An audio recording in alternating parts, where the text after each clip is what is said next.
তো ওয়েলকাম বন্ধুরা jobs মুসারম YouTube চ্যানেলে। তো ভারতীয় বায়ুসেনা অর্থাৎ ইন্ডিয়ান এয়ারফোর্সে তোমাদের নিয়োগের জন্য একটি নতুন ভ্যাকেন্সি নোটিফিকেশান রিলিজ করা হয়েছে। তোমরা কিন্তু এখানে মেল অ্যান্ড ফিমেল ছেলে মেয়ে উভয় কিন্তু আবেদন করতে পারবে এবং তোমাদের এখানে যে আবেদন সেই আবেদনও তোমাদের কিন্তু এখানে অলরেডি স্টার্ট হয়ে গেছে।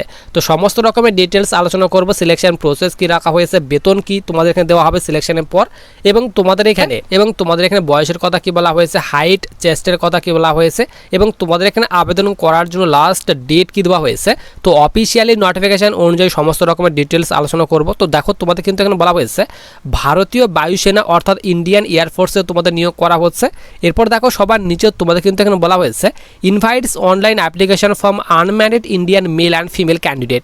তো তোমরা যারা এখানে আনম্যারিড মেল এবং ফিমেল ক্যান্ডিডেট অর্থাৎ ছেলে মেয়ে রয়েছে অবিবাহিত, তারা কিন্তু এখানে আবেদন করতে পারবে আন্ডার এখানে বলা হয়েছে অগ্নিবীর বায়ু, অর্থাৎ তোমাদের কিন্তু এখানে অগ্নিপথ স্কিমের আন্ডারে এয়ারফোর্সে নিয়োগ করা হচ্ছে। তার কথা বলা হয়েছে ইনটেক বলা হয়েছে 02/2027, অর্থাৎ তোমাদের কিন্তু এখানে 2027 ব্যাচের জন্য নিয়োগ করা হচ্ছে। আবেদনের কথা বলা হয়েছে তোমাদের কিন্তু এখানে আবেদন অলরেডি স্টার্ট 6 তারিখ থেকে আবেদন স্টার্ট হয়েছে এবং তোমরা কিন্তু এখানে 26শে জুলাই 2026 পর্যন্ত কিন্তু এখানে আবেদন করতে পারবে। এবং তোমাদের এখানে অনলাইন যে এক্সাম নেওয়া হবে সেই এক্সামের ডেট বলা হয়েছে 22 থেকে 23শে সেপ্টেম্বর 2026-এর মধ্যে তোমাদের কিন্তু এক্সাম কিন্তু নেওয়া হবে। তো তারও ডিটেলস তোমাদের কিন্তু এখানে অফিসিয়ালি নোটিফিকেশনে কিন্তু দিয়ে দেওয়া হয়েছে।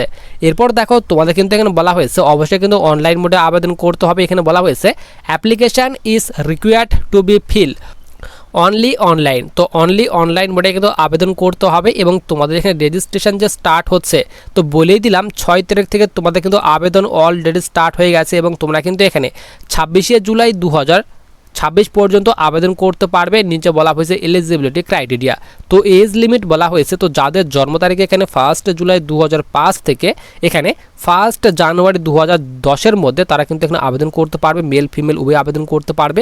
এডুকেশনাল কোয়ালিফিকেশন অর্থাৎ আবেদন করার জন্য তোমাদের এখানে শিক্ষাগত যোগ্যতার কথা বলা হয়েছে। তো তোমরা যারা এখানে সায়েন্সের স্টুডেন্ট রয়েছো তারা আবেদন করতে পারবে এবং যারা তোমরা আদার দেন সায়েন্সের স্টুডেন্ট রয়েছো অর্থাৎ যাদের এখানে সায়েন্স সাবজেক্ট নেই তারাও কিন্তু এখানে আবেদন করতে পারবে। তো দেখো প্রথমে সায়েন্সের এখানে সাবজেক্ট কি বলা হয়েছে। তো যাদের তোমাদের এখানে উচ্চ মাধ্যমিক পাস করা রয়েছে এখানে সাবজেক্ট বলা হয়েছে ম্যাথামেটিক্স, ফিজিক্স এবং ইংলিশ। তো এই তিনটি সাবজেক্ট নিয়ে যাদের এখানে উচ্চ মাধ্যমিক পাস করার এবং যাদের এখানে ইংলিশে 50% মার্কস রয়েছে তোমরা কিন্তু এখানে আবেদন করতে পারবে। অথবা এখানে অর দিয়ে আর একটি কোয়ালিফিকেশন বলা হয়েছে যাদের তোমাদের এই উপরের যোগ্যতাটি নেই, যাদের নিচের এই যোগ্যতা রয়েছে তোমরা কিন্তু এখানে আবেদন করতে পারবে, যে কোনো একটি কিন্তু থাকতে হবে। এখানে বলা হয়েছে 3 ইয়ার যাদের ডিপ্লোমা করা রয়েছে ইন ইঞ্জিনিয়ারিংয়ে তারা কিন্তু আবেদন করতে পারবে, অথবা যাদের এখানে 2 ইয়ারের vocational course with non vocational course করা রয়েছে তোমরা কিন্তু এখানে আবেদন করতে পারবে। এবং নিচে তোমাদের এখানে বলা হয়েছে আদার দেন সায়েন্সের যারা তোমরা স্টুডেন্ট রয়েছে অর্থাৎ যাদের এখানে উচ্চ মাধ্যমিকে সায়েন্স সাবজেক্ট নেই তারাও কিন্তু এখানে আবেদন করতে পারবে। এখানে বলা হয়েছে শুধুমাত্র তোমাদের উচ্চ মাধ্যমিক পাস করা থাকতে হবে, যে সাবজেক্টটি থাক না কেন তোমাদের উচ্চ মাধ্যমিকে শুধুমাত্র ইংলিশে তোমাদের 50% মার্কস থাকতে হবে তারা কিন্তু এখানে আবেদন করতে পারবে। অথবা যাদের তোমাদের এখানে 2 ইয়ার অর্থাৎ 2 বছরের ভোকেশনাল কোর্স করা রয়েছে তারাও কিন্তু তোমরা এখানে আবেদন কিন্তু করতে পারবে। নিচে তোমাদের কিন্তু এখানে বলা হয়েছে তোমাদের যে এখানে হাইট সেই হাইটের কথা বলা হয়েছে। তো দেখো তোমাদের এখানে হাইট বলা হয়েছে 152 সেন্টিমিটার কিন্তু হাইট হতে হবে, মেল এবং ফিমেল ছেলে এবং মেয়ে উভয়ের জন্য কিন্তু এখানে 152 সেন্টিমিটার তোমাদের কিন্তু হাইট কিন্তু চাওয়া হয়েছে। এবং নিচে ফিমেলদের ক্ষেত্রে এখানে মেলদের ক্ষেত্রে চেস্ট বলা হয়েছে অর্থাৎ ছেলেদের জন্য যত সেন্টিমিটারে তোমাদের চেস্ট হোক না কেন শুধুমাত্র তোমাদের কিন্তু এখানে 5 সেন্টিমিটার কিন্তু এক্সপেনশন করতে হবে। এরপর দেখো তোমাদের কিন্তু এখানে বলা হয়েছে মেডিকেলের ডিটেলস অর্থাৎ তোমাদের মেডিকেলে কী কী করানো হবে তার ডিটেলস বলা হয়েছে। এরপর সবার নিচে আমরা এখানে চলে আসি। তো নিচে দেখো এখানে বলা হয়েছে ট্রেনিং, তো তোমাদের ট্রেনিংয়ে কী কী করানো হবে এবং তোমাদের লিভ অর্থাৎ ছুটির কথা বলা হয়েছে। তো বছরে তোমাদের কিন্তু এখানে 30 দিনের ছুটি দেওয়া হবে তার কথা বলা হয়েছে। পে স্কেল বলা হয়েছে, তো তোমাদের কিন্তু এখানে ইয়ার অনুযায়ী কিন্তু বেতন ভাগ করা হয়েছে। তো ফার্স্ট ইয়ারে তোমরা কিন্তু এখানে 30,000 করে বেতন পাবে, সেকেন্ড ইয়ারে বলা হয়েছে 33,000 করে বেতন পাবে, থার্ড ইয়ারে বলা হয়েছে 36,500 করে বেতন পাবে এবং ফোর্থ ইয়ারে তোমরা কিন্তু এখানে 40,000 করে বেতন পাবে। তো তোমাদের কিন্তু এখানে বেতনের ডিটেলস কিন্তু এখানে ভাগ করে দেওয়া হয়েছে। এরপর সবার নিচে আমরা এখানে চলে আসি। তো প্রথমে তোমাদের কিন্তু অনলাইন টেস্ট নেওয়া হবে।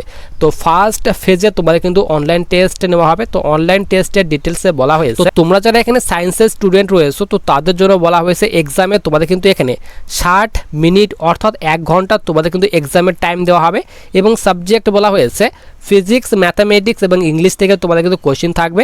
10+2 লেভেলের সিস্টেম অনুযায়ী তোমাদের অর্থাৎ সিলেবাস অনুযায়ী এক্সামে কোশ্চেন থাকবে এবং তোমরা যারা এখানে আদার দেন সায়েন্সের স্টুডেন্ট রয়েছে অর্থাৎ যাদের এখানে সায়েন্স সাবজেক্ট নেই, তোমরা যারা আদার দেন সায়েন্সের স্টুডেন্ট রয়েছে তো তাদের জন্য এক্সামে কিন্তু 45 মিনিট টাইম দেওয়া হবে এবং সাবজেক্ট বলা হয়েছে তোমাদের কিন্তু এখানে রিজনিং, জেনারেল অ্যাওয়ারনেস এবং ইংলিশ থেকে তোমাদের কিন্তু এক্সামে কোশ্চেন থাকবে। এরপর নিচে বলা হয়েছে তোমরা যারা দুটি পোস্টে আবেদন করবে, সায়েন্স প্লাস আদার দেন দুইটি পোস্টে আবেদন করলে তোমাদের কিন্তু এখানে এক্সামের প্যাটার্ন ভাগ করে দেওয়া হয়েছে। 85 মিনিট এক্সামের টাইম দেওয়া হবে। ফিজিক্স থেকে কোশ্চেন থাকবে, ম্যাথামেটিক্স, ইংলিশ এবং তোমাদের রিজনিং এবং জেনারেল অ্যাওয়ারনেস থেকে কোশ্চেন থাকবে, তো তারও ডিটেলস বলা হয়েছে এবং তোমাদের এক্সামের এখানে মার্কসের কথা বলা হয়েছে। তো প্রতিটি সঠিক উত্তরের জন্য 1 নম্বর করে দেওয়া হবে এবং নেগেটিভ মার্কিং বলা হয়েছে 0.25 মার্কসের তোমাদের কিন্তু যে নেগেটিভ মার্কিং সে কিন্তু নেগেটিভ মার্কিং কিন্তু রাখা হয়েছে।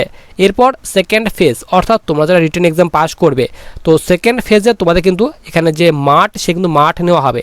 তো পিইটি অর্থাৎ ফিজিক্যাল এফিসিয়েন্সি টেস্টে তোমাদের কিন্তু এখানে 1600 মিটার রানিং রাখা হয়েছে।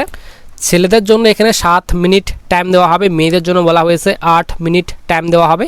এরপর তোমাদেরকে সেকেন্ড পিএফটিতে বলা হয়েছে এখানে তোমাদের 10টি পুশ আপ রাখা হয়েছে, 1 মিনিট টাইম দেওয়া হবে, 10টি সিট আপ রাখা হয়েছে, 1 মিনিট টাইম দেওয়া হবে এবং 20টি স্কোয়ার রাখা হয়েছে, 1 মিনিট টাইম দেওয়া হবে এবং মেয়েদের ডিটেলস তোমাদের কিন্তু এখানে নিচে কিন্তু এখানে ভাগ করে দেওয়া হয়েছে। এরপর থার্ড ফেজে তোমাদের যে মেডিকেল এক্সাম সে কিন্তু মেডিকেল এক্সাম কিন্তু নেওয়া হবে। তারপর তো কিন্তু তোমাদের এখানে যে ফাইনাল মেরিট সে কিন্তু ফাইনাল মেরিট প্রকাশ করা হবে। তো আবেদন তোমাদের কিন্তু এখানে অলরেডি স্টার্ট হয়ে গেছে, মেল ফিমেল উভয় কিন্তু আবেদন করতে পারবে। যাদের তোমাদের এখানে উচ্চ মাধ্যমিক পাস করা রয়েছে, শুধুমাত্র যাদের এখানে উচ্চ মাধ্যমিক পাস করা রয়েছে তোমরা কিন্তু এখানে আবেদন করতে পারবে। তো আবেদনে যে তোমাদের লিঙ্ক সেটা কিন্তু আমি তোমাদের টেলিগ্রাম চ্যানেলে দিয়ে রাখবো।